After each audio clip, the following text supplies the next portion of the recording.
ፍቅር እስከ መቃብር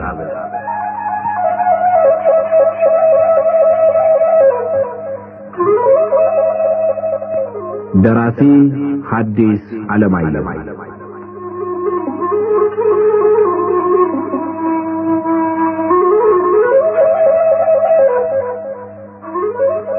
ተራኪ ወጋየሁ ንጋቱ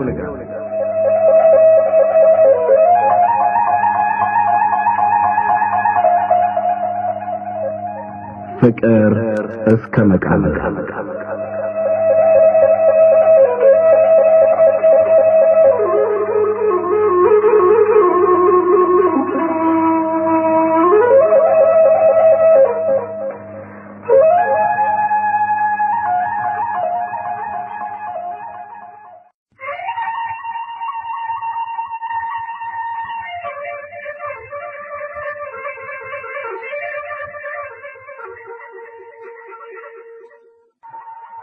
አባ ዓለም ለምኔ የሰሙት የሰው ድምጽ ለጊዜው ያንበሳውን ያክል አስደነገጣቸው።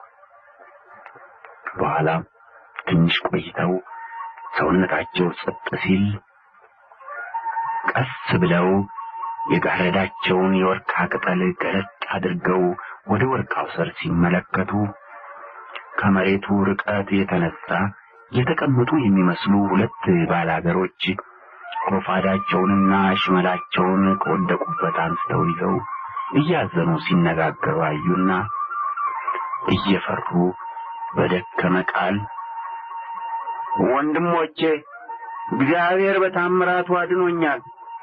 አሁን ብቻ መውረጃ አጥቼ ተቸግሬያለሁና እባካችሁ እርዱኝ አሉ። ሁለቱ ቀፎ አውራጆች ባላገሮች ሰው በሌለበት ድምጽ ስለሰሙ ደንግጠው ዙሪያ ገባውን ሲመለከቱ እዚህ ነኝ እኮ ዛፉ ላይ ነኝ አሉ። አባ ዓለም ለምኔ የዛፉን ቅርንጫፍ በእጃቸው እያወዛወዙ ለኛውና አንድ መነኩሴ ቅርንጫፍ ውስጥ ታያቸዋለህ አለ ከቀፎ አውራጆቹ አንዱ። ወይ እናቴ ኪዳነ ምሕረት እንዴት አድርገው ወጡ እባክህ! እንዴት ወጡ አባቴ አለ ሁለተኛው ወደ አባ ዓለም ለምኔ አንጋጦ። እንዴት እንደወጣሁ እኔም አላውቀው ወንድሞቼ፣ ብቻ ትናንትና ሌሊት አውሬዎች ሊበሉኝ ፊቴ ተሰልፈው ይጣሉብኝ እንደነበረ አስታውሳለሁ። ከዚያ በኋላ እዚህ መገኘቴን እንጂ እንዴት እዚህ እንደደረስኩ አላውቅም። እንዴት ግሩም ነው እባክህ! ከመንፈስ ቅዱስ በክንፉ አውጥቷቸው ነው እንጂ አለ አንዱ። መነኩሴ አይደሉ? ፈጣሪያቸው ቅዱስ ገብርኤል ጸሎታቸውን ሰምቶላቸዋል። ጻድቃን ቢሆኑ ነው አለ ሁለተኛው። ከዚያ ሁለቱ ጎበዛዝት እርስ በርሳቸው ቀስ ብለው ተነጋገሩና አንደኛው መጥረቢያና ዱላውን አስቀምጦ የቀፎ ማውረጃ ጀመሬ ገመዱን በወርቃው ግንድ ጠምጥሞ መረጋገጫ እርካብ አበጀና እዚያ ላይ ቆሞ የተረፈውን ገመድ ከዚያ በላይ እንደገና ጠምጥሞ እርካብ አበጅቶ ወደዚያ ተላልፎ የታችኛውን ሳብ ሲያደርገው አውቆ ተፈታ። እንዲሁ አንድ እርካብ ላይ ቆሞ ከበላዩ ሌላ እያሰረ ወደዚያ ሲተላለፍ የታችኛውን እየፈታ ከበላዩ ሌላ እያሰረ ወደዚያ እየተላለፈ ግንዱን አልፎ ከቅርንጫፎቹ ሲደርስ ገመዱን ሰብስቦ ይዞ ከቅርንጫፍ ወደ ቅርንጫፍ በሚያስገርም ቅልጥፍና ተረማመደና መነኩሴው በተቀመጡበት ደረሰ። ከዚያ በደበሏቸው ላይ ወገባቸውን በጀመሬ ገመድ አሰረና ወገባቸውም እንዳይጎዳ ገመዱን ቁም ለቁም በሁለት እጃቸው እንዲጨብጡ አደረገና ማር እንደሞላ ቀፎ በትልቅ ጥንቃቄ ቀስ አድርጎ መሬት አስቀመጣቸው። ከዚያ መሬት ያለ ጓደኛው ገመዱን ከመነኩሴው ወገብ ፈቶ ሲለቅለት ያን ገመድ እኩል አጥፎ በርታ ባለው ቅርንጫፍ ጠምጥሞ ወደ ታች ለቀቀና በሱ ተንጫዋሎ በቅጽበት መሬት ዱብ አለ። በልመጥረቢያን አንሳ ሳይረፍድብን እንሂድ አለ መሬት የቆየው ቀፎ አውራጅ። የበሎ ጾም ታይጠነክርቦ አፋፉን ውጡ አባቴ። ለመሆኑ የት ነው የሚሄዱ? አለ ሁለተኛው ለመሄድ መጥረቢያውን ሲያነሳ። እግሮች የተሸከሙት እሾህና ጋሬጣ እንዴት እንደሚያስኬደኝ አላውቅም እንጂ የሚሄድበትስ ሩቅ ነው አሉ መነኩሴው ያበጡ እግሮቻቸውን ዘቅዝቀው እየተመለከቱ። እባክህ ጉዲ እግራቸው እንዴት አብጧል አለ አንዱ። መቼም ካስቸገርኋችሁ አይበልጥምና እባካችሁ እስሬ ላይ የወጋኝን እሾህና ጋሬጣ አውጡልኝ፣ ያለዚያ እዚሁ እንደተቀመጥኩ እንደገና ይወሽና የአውሬ ራት መሆኔ ነው። ረፈደብን አባቴ። ፀሐይ ከሞቀ እኮ ቀፎዎቻችንን ማውረድ አንችልም፣ ንቡ አያስቀርብም አለ ከቀፎ አውራጆቹ አንዱ። ግድ የለም ለነፍስ ይሆኑናል እናውጣላቸው አለ ጓደኛው። ከዚያ ሁለቱ ቀፎ አውራጆች የአባ ዓለም ለምን እግሮች ተከፋፍለው በወረንጦ እየነቀሱ ሾውንና ጋሬጣውን አንድ ባንድ እየመዘዙ ሲያወጡላቸው ሾውና ጋሬጣ ተወጣላቸው። የደም ስሮች የሚፈሰው ደም ማገጃ ስላጣ ለቀፎ መሸከሚያ ከያዙት ዳባ በሴንቲ ቆርጠው የመነኩሴውን እግሮች ደህና አድርገው ሸፍነው በሲባጎ ጥፍቅ አድርገው አሰሩላቸው። ቀፎ አውራጆቹ መጥረቢያቸውን፣ ገመዳቸውን፣ ሽመላቸውንና የስልክ ስልቻቸውን አጠገባቸው ጣል አድርገው ከአባ ዓለም ለምኔ እግሮች ሾህና ጋሬጣ ሲያወጡና እግራቸውን ሲያስሩላቸው እሳቸው ዓይናቸውን በስንቅ ስልቻዋ ላይ ጥለው በውስጧ የያዘችውን ይመረምሩ ነበር። ያቺ አሮጌ የስንቅ ስልቻ ሁለት ድብልብል ነገሮች የያዘች መሆኗን ታሳያለች።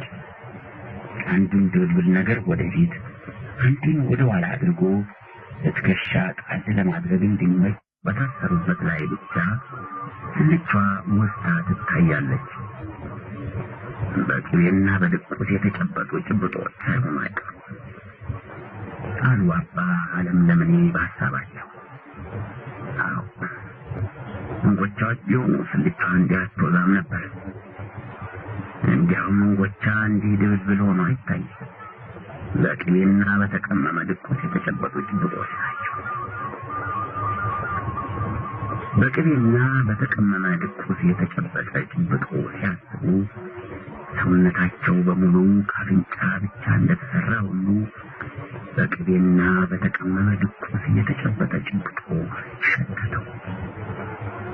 በቅቤና በድቁስ የሚገቡትን ቅመሞች አንድ በአንድ ባስታወሱ መጠን ሽታው እየበረታ ሄደና ሕዋሳታቸውን ሁሉ በሰበሰው። በዚያም መጠን ራብ ጥርሱን ስሎ አሹሎ ያላምጣቸው ጀመር። ከዚህ ጭብጦ ለምናቸው ምን ብዬ ለምናቸዋለሁ? አልለምናቸው። እንዲሁ በደፈናው እህል ከቀመስኩ 3ኛ ቀኔ ነው ልበላቸው። ምንም ቢሆን ከሚበቃቸው በላይ እህል ተሸክመው ሲተርፋቸው ለመጣና ሰው በራብ ሲሞት ዝም አለ። ብቻ ያልተራበ ሆድ የተራበ ሆድ ስለማይሰማው እንዲሁ ሰምተው ዝም ይሉኝ እንደሆነ ምን ሆናለሁ እያሉ አባ ዓለም ለምኔ መለመኛ ቃል ሲያማርጡ፣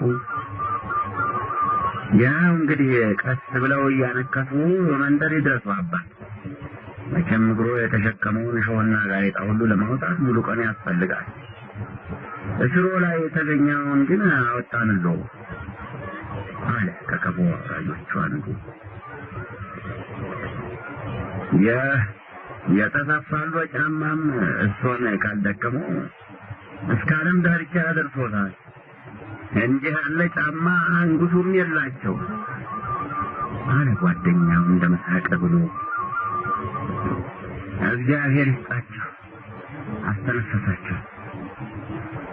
እህል ባፌ ከገባ 3 ቀን ሆኖኝ ከእግሬ ስቃይ የተነሳ ነው መሰለኝ ራቡ አይሰማኝም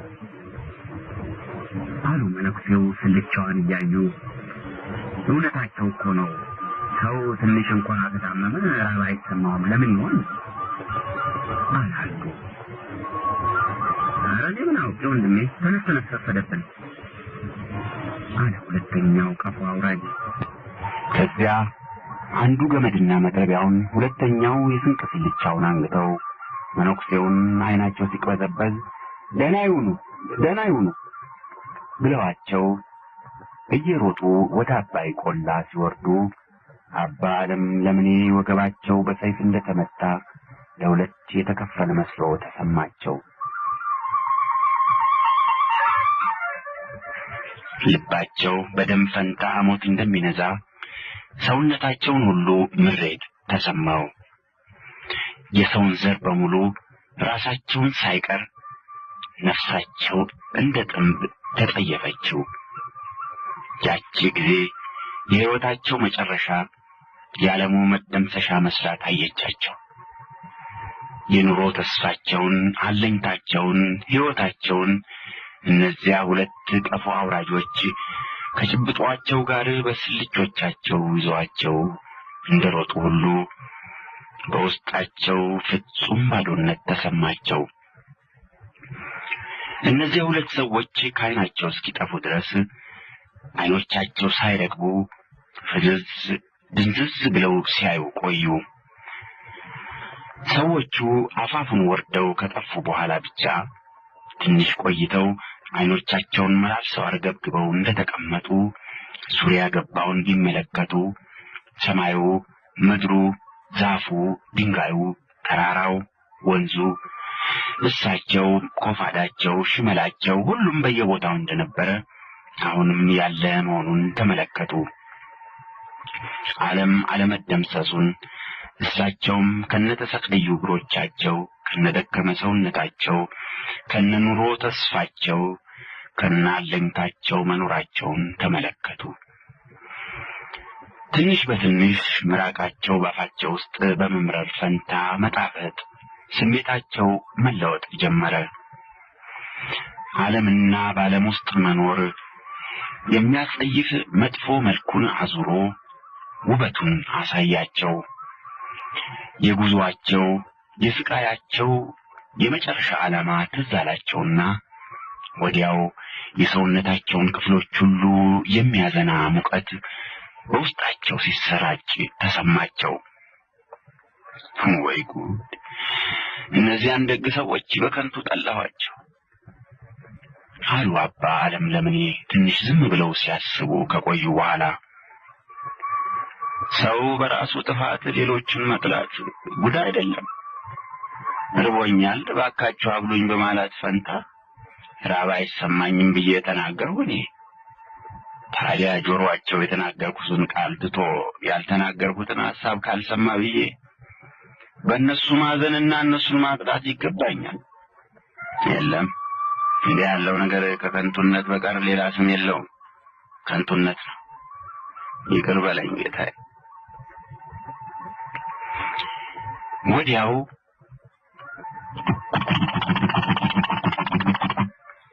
የሚል ድምፅ እየሰሙ መሰላቸውና ፊታቸውን ድምፁን ወደ ሰሙበት አቅጣጫ መለስ አድርገው እያዩ ቢያዳምጡ በብዙ ድንጋዮች መካከል እየተማታ እያለፈ አንድ ሰባራ ቦታ ላይ ሲደርስ እንደ ትንሽ ፏፏቴ ሆኖ የሚወርደው ባጠገባቸው ያለው የወንዝ ውሃ መሆኑን ስላዩ እስከዚያ ጊዜ ድረስ ሳይሰሙትና ሳያዩት በመቆየታቸው ተገረሙ። ለካ አእምሮ በሌለበት ጆሮም ቢሆን ዓይን ወይም ሌሎች ሕዋሳት የሉም። ሕዋሳት ሁሉ የአእምሮ ጭፍሮች ስለሆኑ የአባ ዓለም ለምኔ አእምሮ ሌላውን ሁሉ ትቶ ወደ አንበሳውና ወደ ቀፎ አውራጆች ጭብጦ በሄደ ጊዜ ጆሮቻቸው፣ ዓይኖቻቸው፣ አፍንጫቸው ፊት አንበሳውን ኋላም የስልቻዋን ጭብጦ ብቻ ያዩ፣ ይሰሙ፣ ያሸቱ ነበር። አእምሮአቸው አንበሳውንና ጭብጦውን ወደ አባይ ቆላ ሸኝቶ ከተመለሰ በኋላ ግን ጆሮቻቸውና ዓይኖቻቸው በአካባቢያቸው ያለውን ሁሉ መስማትና ማየት ጀመሩ። አባ ዓለም ለምኔ የታሰሩ እግሮቻቸውን ከተዘረጉበት ሰብስበው ሽመላቸውንና ቆፋዳቸውን ከየወደቁበት አንስተው እንደምንም በሽመላቸው ተደግፈው ተነስተው ወደ ወንዙ ሄዱና በፍኛቸው እያፈሱ ከጠጡ በኋላ አንድ ድንጋይ ላይ ቁጭ ብለው ፏፏቴውን ይመለከቱ ጀመር። ይገርማል። ውሃው ከገደሏ ሲወርድ ልክ እንደሚታለብ ወተት ነጭ ነው። ገደሏ ስር ከደረሰ በኋላ ግን እዚያ የተጠራቀመው እንዴት ጠቁራል፣ እንዴት ይጠራል። ከውሃው ስር ያሉት ድንጋዮች ሁሉ ጠጠሮች ሳይቀሩ አንድ ባንድ ይቆጠራሉ። እስቲ ቆይ ልቁጠር። 1 2 3 4 ቆይ 1 2 3 አይ አልቻልኩም፣ ተደባለቀብኝ አሉ አባ ትንሽ እንደመሳቅ አሉና ከዚያ መነኩሴው አሸዋ መቁጠር እንዳልሆነላቸው ሲረዱ እሱን ትተው በተቀመጡበት እንዳሉ ዝም ብለው የፏፏቴውን አወራረድና እታች የሚጠራቀመውን ውሃ እያዩ ያደንቁ ጀመር። ይልቁንም እታች የተጠራቀመውን ውሃ ትኩር ብለው በተመለከቱት መጠን ውበቱ፣ ጥራቱና በራድነቱ ጠራቸው፣ አባበላቸው። ገብቼ ብታጠብ ራቁቴን እንደሆንሁ ሰው ይደርስብኝ ይሆን? እዚህ ምን ሰው ይመጣል? ቀፋ አውራጆቹ አሁን ሊመለሱ አይችሉም። መንገደኛም ከመንገድ ወጥቶ ወዲህ የሚመጣበት ምክንያት የለም። ልግባና ልታጠብ አሉና ቆባቸውን፣ ደበሏቸውን፣ ነጠላቸውን፣ ቁምጣ ሱሪያቸውን፣ የአንገት ክታባቸውን አውልቀው እግሮቻቸው የታሰሩበትን ዳባ ለመፍታት ቢሞክሩ ማሰሪያው ውሉ የጠፋ በመሆኑ አስቸጋሪ ከመሆኑም በላይ በኋላ እንደገና ማሰሩን የማያውቁበት ስለመሰላቸው እንዲሁ እንዳለ ይዘውት ውሃ ውስጥ ገቡ። ኦይ እንዴት ይበርዳል! ኦይ አሉ እስከ አንገታቸው ጠልቀው ሲቀመጡ።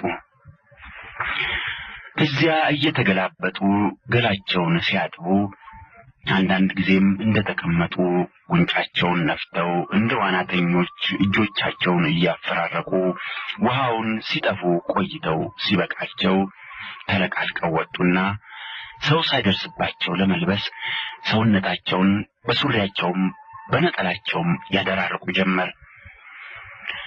እንደቆሙ የፊት ክፍለ አካላቸውን ዘቅዝቀው ቢመለከቱ አንጀታቸው ከቦታው ሸሽቶ ከጀርባቸው ጋር ተጣብቆ አይታይም። የአንጀታቸው ከቦታው መጥፋት ደረታቸውንና ድሮ አንጀታቸው ከነበረበት በታች ያለ አካላቸውን ከድሮ የበለጠ አጉልቶ ስላሳያቸው ባለፈው ሌሊት ዛፍ ታቅፈው በልባቸው እየተሳቡ የወጡት ትዝ አላቸውና በዚያ ምክንያት ያበጠ መስሏቸው ፈርተው ከላይ እስከታች እጃቸውን ጫን እያደረጉ ቢዳብሱት ህመም አልሰማቸው አለ። ተመስገን ጌታዬ፣ እብጠት ቢሆን እንዲህ ብቻ ነው ያመኝ ነበር፣ ደህና ነኝ አሉና ቶሎ ልብሳቸውን ለበሱ። በውሃ ተነክረው ከወጡ በኋላ ትንሽ በርታ አሉ። ተመስገን ጌታዬ፣ ውሃ ውስጥ እንድነከር ያሳሰበኝ ቀዝቃዛ ውሃ የቀለጠ ብረት ያጠነክራል ሲሉ ከንቱ ተረት ይመስለኝ ነበር። ለካስ እውነት ነው። ከቀድሞ አሁን ተሻለኝ አሉና ሽመላቸውንና ቆፋዳቸውን አንስተው ጉዟቸውን ለመቀጠል ተነሱ። መጀመሪያ የሚገኘው መንደር መነኩሴው ካሉበት ቅርብ መስሎ ይታያል። ነገር ግን በመካከሉ ክፉ አቀበት ስላለና መንገዱ አቀበቱን ቀጥታ በመውጣት ፈንታ እባብ ወረድ ስለሆነ ቢዘረጋ በትንሹ 4 እጥፍ ይሆናል። አባ ዓለም ለምኔ ትንሽ ቆም ብለው መንደሩን ከዚያ አቀበቱንና መንገዱን ሲመለከቱ ቆዩና ምርኩዛቸውን በሁለት እጃቸው ይዘው ከውስጥ በደም ከውጭ በውሃ በዘበዘበ ዳባ የታጀሉ እግሮቻቸውን ሲጎትቱ የመንገዱን አፈርና ጠጠር እየጠረጉ የዚያን አቀበት እባብ ወረድ መንገድ ጀመሩ። ወዲያ ሄደው እንደገና ታጥፈው ወዲህ ሲመለሱ፣ እንደገና ወዲያ ሲሄዱ ደግሞ ያኑ ያክል ወዲህ ሲመለሱ ይቆዩና ቆመው የሄዱትንና ገና የሚሄዱትን መንገድ ያመዛዝናሉ። ገና ምንም አልሄዱም። ደግሞ እንደገና ሄደው ተመልሰው ደግሞ እንደገና ይቆሙና የሄዱትን ገና ከሚሄዱት መንገድ ያመዛዝናሉ። አሁንም ገና ያልሄዱት ይበልጣል። ደከማቸው፣ ዛሉ። እግሮቻቸው እሳቸው የፈለጉትን ትተው ባልፈለጉት ላይ ይቆሙ ጀመር። ደልዳላውን መሬት ስተው በእንቅፋት ላይ ሲቆሙ እንቅፋቱ ለጋሬጣ፣ ጋሬጣው መልሶ ለእንቅፋት ሲያቀባብሏቸው ቁስላቸው ተሸፍኖ የታሰረበት ሲባጎ እየተበጣጠሰ ይወድቅ ጀመር። ከዚያ ተቀምጠው እግራቸውን ተብትበው ትንሽም አርፈው ደግሞ እንደገና ጉዞ ጀመሩ። ደግሞ እንደገና በቆሰለ እግራቸው እንቅፋት፣ እሾህና ጋሬጣ እየጠረጉ ወዲያ ሄዶ ወዲህ መመለስ ጀመሩ። እንዲያ ሲሰቃዩ እንዲያ ሲንገላቱ ውለው እኩለ ቀን ላይ አቀበቱን ወጥተው አፋፉ ደረሱ። አቀበቱን እንደወጡ ጉልበታቸው ይንቀጠቀጥ ጀመረ። ራሳቸውን አዞራቸው። ዓይኖቻቸው የሚቆሙበትን መሬት አጣርተው ማየት አቃታቸው። ወዲያው መንገዱን ትተው ወደ አንዲት ዛፍ ሄዱና እስሯ በግድ ሲጋደሙ እምቧለሌ ብለው እንደወደቁ ሁሉ የተጋደሙባት መሬት ይዛቸው ስትዞር ብዙ ቆየች። በኋላ ትንሽ በትንሽ መሬቷ እየረጋች እሳቸውም ጸጥ ማለትና ሕዋሳታቸውን በሙሉ መግዛት ጀመሩ። ከዚያ እንደምንም ተጎትተው ዛፉን ተደግፈው ተቀመጡና ጠዋት የተነሱበትን ቦታ ዘቅዝቀው ቢመለከቱ 2 ጊዜ ዘሎ የሚደረስበት መሰላቸው። ዞር ብለው መንደሩ ያለበትን ቢመለከቱ ጠዋት ከአቀበቱ በታች ቆመው ካዩበት ቦታ 10 ጊዜ ርቆ የተቀመጠ መስሎ ታያቸውና ሐሞታቸው ፈሰሰ። ያን ዕለት መንደር ደርሰው እህል ቀምሰው የእግራቸውን ሾህና ጋሬጣ አስወጥተው እሳት ሞቀው እንቅልፍ ተኝተው ለማደር የነበራቸው ተስፋ ሁሉ ከውስጣቸው ጠፍቶ ፍጹም ባዶነት ተሰማቸው። ይህ የእግዚአብሔር ቁጣ ካልሆነ ሌላ ምን ሊባል ይችላል? እዚህ የነበረው መንደር እኔ ስመጣ ሸሽቶ እዚያ ሄደ አሉ አባ። መንደሩ ከሳቸው ሸሽቶ ሄዶ የተቀመጠበትን በእጃቸው እያመለከቱ ይህ የእግዚአብሔር ቁጣ ነው እንጂ እግር አውጥቶ ከቦታው ተነስቶ የሚሄድ መንደር እንደሌለ የታወቀ እና ወርዳኝ እባክህ ጌታዬ ሲሉ ረሽ ነይ ተመለሽ አለ አንድ ድምፅ። መነኩሴው ደንግጠው ዙሪያ ገባውን ዞር ወር ብለው ባይናቸው ሲገዝሙ እሳቸው ከወደ መጡበት መንገድ አንዲት የተጫነች በቅሎ ወደ እሳቸው ስትመጣ አዩ። ወዲያው በቅሎዋን ተከትሎ አንድ ሰው እየሮጠ ብቅ አለ። ለበቅሎ ያዘነ ውግዝ ከማሪዎስ አሉ አባ። እውነታቸውን ነው አለ በቅሎዋን ተከትሎ የሚሮጠው ሰው። አባ ለምለምኔን አላየም ነበር። ሰው የለም መስሎት ብቻውን በመናገሩ ትንሽ የፍረት ፈገግታ ፈገግ ብሎ እኔን ተሸክማ ጋራውን መውጣት ይደክማታል ብዬ አዝኜ ቦርድላት እዚህ ትታኝ ልትሄድ ስለፈለገች ገርሞኝ ብቻዬን ተረተረትኩ አለ። ቆመች እኮ አልሄደችም አሉ አባ። አዎ ቆመች፣ ብቻ እሱን ስታይ ጊዜ ነው የቆመች። እሱ ደክሞ ነው እዚህ ያረፉ አለ ሰውየው። በቅሎዋ እንዳታመልጠው ዛቡን እስኪይዝ ድረስ ቀስ ብሎ በእግር ጥፍሮቹ ቆሞ ወደ እሷ እያጠቀሰ።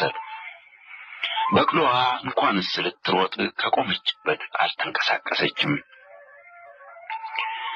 ከአቀበቱ ስር ጠዋት የተነሳው መንደር ደርሼ እህል ቀምሼ አረፍ ያድራለሁ ብዬ አስቤ ነበር።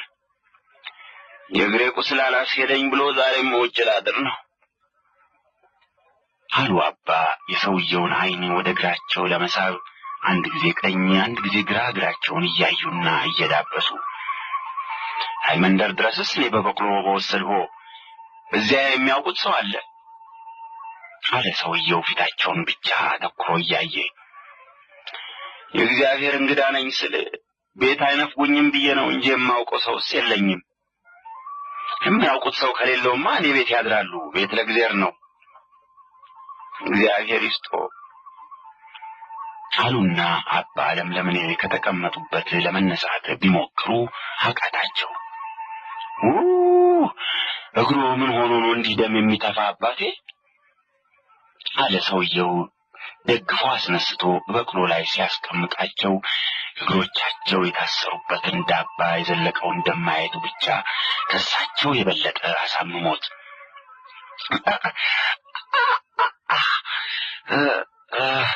ሾህና ጋሬጣ ወቅቶኝ እንቅፋት መጥቶኝ አሉ አባ ያበጡ እግሮቻቸው እርካብ ሲነካቸው አሟቸው። ዱር ገብተው ይሮጡ ኖሯል። ኧረ ከመንገድም አልወጣሁ። እንዲያው በሌሊት ሲጓዙ እንቅፋት ጋሬጣ ሾህ ማየት የማይቻል ሆኖ ነው እንጂ ነፍሰ ገዳይ መስል ለምን ሌሊት ብቻውን ይሄዳሉ? እንዲያውን ሳይሆን ሊቀር ለተክለ ሃይማኖት አዲስ አበባ ለመድረስ አስቤ ነበር ቀን ከሌት የሚሄድ። የተክለ ሃይማኖት አዲስ አበባ ምን አለ? ድግስ አለ? ጳጳሱ ቁምስና ይሰጣሉ። ምንድነው ቁምስና? ለመነኩሴ የሚሰጥ ማዕረግ ነው። ቁምስና የመነኩሴ ሹመት መሆኑ ነው? አላውቅም ነበር። ቁምስና አይደለም ቁምስና አሉ አባ እንደ መሳቅ ብለው። ሰምቼው ማላውቀውን ነገር እንዴት ልወቀው አባቴ? ሰው እንደየሚውልበት ነው። አሁን እሱ በዚህ ጠመንጃ ውስጥ ያለውን ዝባዝንኬ ሁሉ ያውቁታል። እኔም ያ ቅድም ያሉት ምን ነበር? ቁምስና። አዎ እሱን አለማወቄ የማልውልበት ስለሆነ ነው። እውነት ነው አሉ አባ። እንዲህ እያወሩ ለአባ ለምለምኔ የዓመት መንገድ መስሏቸው ወደ ነበረው መንደር ወዲያው ደረሱ።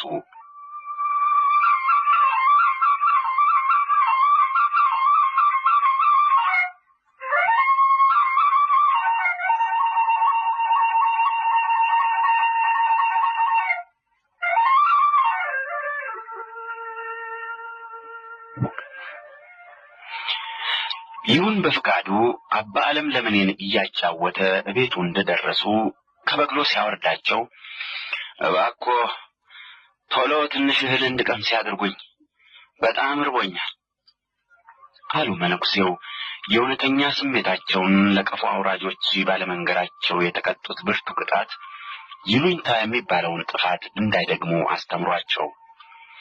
ቶሎ እህል አለ ይሁን በፍቃዱ ሚስቱ መምጣቱን አውቃ ልትቀበለው እየሮጠች ስትወጣ። የይሁን ባለቤት ባሏ የሚመጣበትን ጊዜ ካለማወቋም ሌላ የምሳ ጊዜ አልፎ የራት ጊዜ ሳይደርስ አጉል ላይ እንግዳ ይዞ በመምጣቱ ትንሽ ተደነጋገራትና በስርዓት የተሰናዳ ነገር የለም፣ የዋለ እንጀራ በተልባ ወይም በርጎ ይሆናል አለች እንግዳው እንዳይሰሙ ቀስ ብላ በጆሮ። ወጥ ገና አልተሰራም አሉ አባቴ። እንጀራ በተልባ ወይም በርጎ ወይም ተልባና እርጎ አንድ ላይ ሆኖ በሻርዴ ቀምሰው ቢቆዩ ምን አለ አለ ይሁን። ሻርዴ ጥሩ ነው እንጂ ማንኛውም ቢሆን ጥሩ ነው። ራብ ባለበት ምርጫ አለ? ምርጫ ራብ ሳይኖር ነው። ምርጫ ምሳ በልቶ ራት ለደገመ ለተመቸው ሆድ ነው።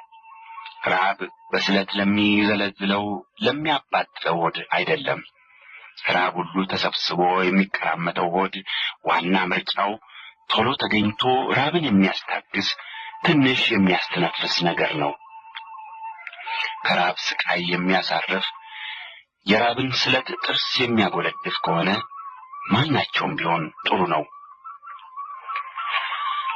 ይሁን በፈቃዱ በቅሎዋን አራግፎና አስሮ ድርቆሽ ጥሎላት እስኪመለስ ሚስቱ ተልባዋን በርጎ መታ ሻርዴ ካደረ እንጀራ ጋር ለመነኩሴው አቅርባላቸው ሲበሉ ደረሰ። የይሁን ባለቤት 2 እንጀራ በትንሽ ሌማትና ሻርዴዋን አቅርባ እያወጣች ልትጋብዛቸው መጣ። መነኩሴው ፊት ለፊት ስትቀመጥ በማመስገን ፈንታ ልባቸው ረገማት፣ በመውደድ ፈንታ ጠሏት። ያን ጊዜ አባ ዓለም ለምኔ እንዲያርቧቸው ሳለ እንዲያ እህል ሁሉ የማይበቃቸው መስሏቸው ሳለ የተመኙት በርከት ያለ እንጀራ በምንም አይነት ወጥ አቅርቦ እጃቸው መቁረስ አፋቸው መጉረስ የሚችለውን ያህል ቶሎ ቶሎ በልተው ራባቸውን እንዲያስወግዱ ቤቱን የዋሊት ዘግቶባቸው የሚሸሽ ነው እንጂ 2 እንጀራ አቅርቦ እሱንም እንዴት እንደሚጎርሱት ፊታቸው ተቀምጦ የሚመለከት ታዛቢ አልፈለጉም ነበር። ጠላ ልስጦ ወይስ ወተት አለች ባለቤቷ መበያውን ካወጣችላቸው በኋላ። ወተት አሉ አባ ቶሎ ብለው። ዋናው ነገር ቶሎ ከፊታቸው እንድትሄድ ነው። ወተት ከጓዳ ይዛላቸው እስክትመጣ 4-5 ጉርሻ በርከት እያደረጉ ጎርሰው ብዙም ሳያላምጡ የዋጡት የእህል ናፍቆታቸውን ትንሽ መለስ አደረገላቸው። በዚያ ላይ ከወተቱ ግማሹን ያክል እንደጠጡ ትንሽ በልተው አንዱን እንጀራ እንኳን ሳይጨርሱ ያ ተሸነፋቸው። ወዲያው ራቡ ሲያልፍ እንቅልፍና ድካም አንድ ላይ ሆነው ያንገላቷቸው ጀመር። መጨረሻ የጎረሱት ባፋቸው እንዳለ አንገታቸውን ደፍተው ባፍንጫቸው ማንኳረር ስለጀመሩ ይሁንና ባለቤቱ በግድ ቀስቅሰው የጎረሱትን እንዲውጡ አደረጉና እዚያው በተቀመጡበት ትራስ አምጥተው አጋደሟቸው።